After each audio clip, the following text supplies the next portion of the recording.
how to turn up professional account on Instagram. To begin this tutorial is go on your settings. So click on the three dots all the way to your right side, all the one top. Once you click on that, you have to scroll down until you see the second options right here under professionals.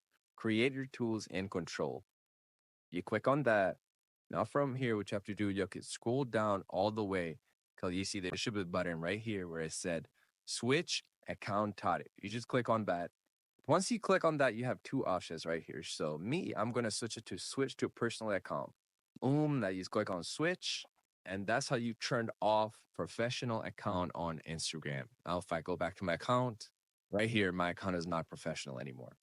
If it's been a help, that she like, subscribe, and leave a comment down below if you guys need any help in the description, and I'll get back to y'all as soon as possible.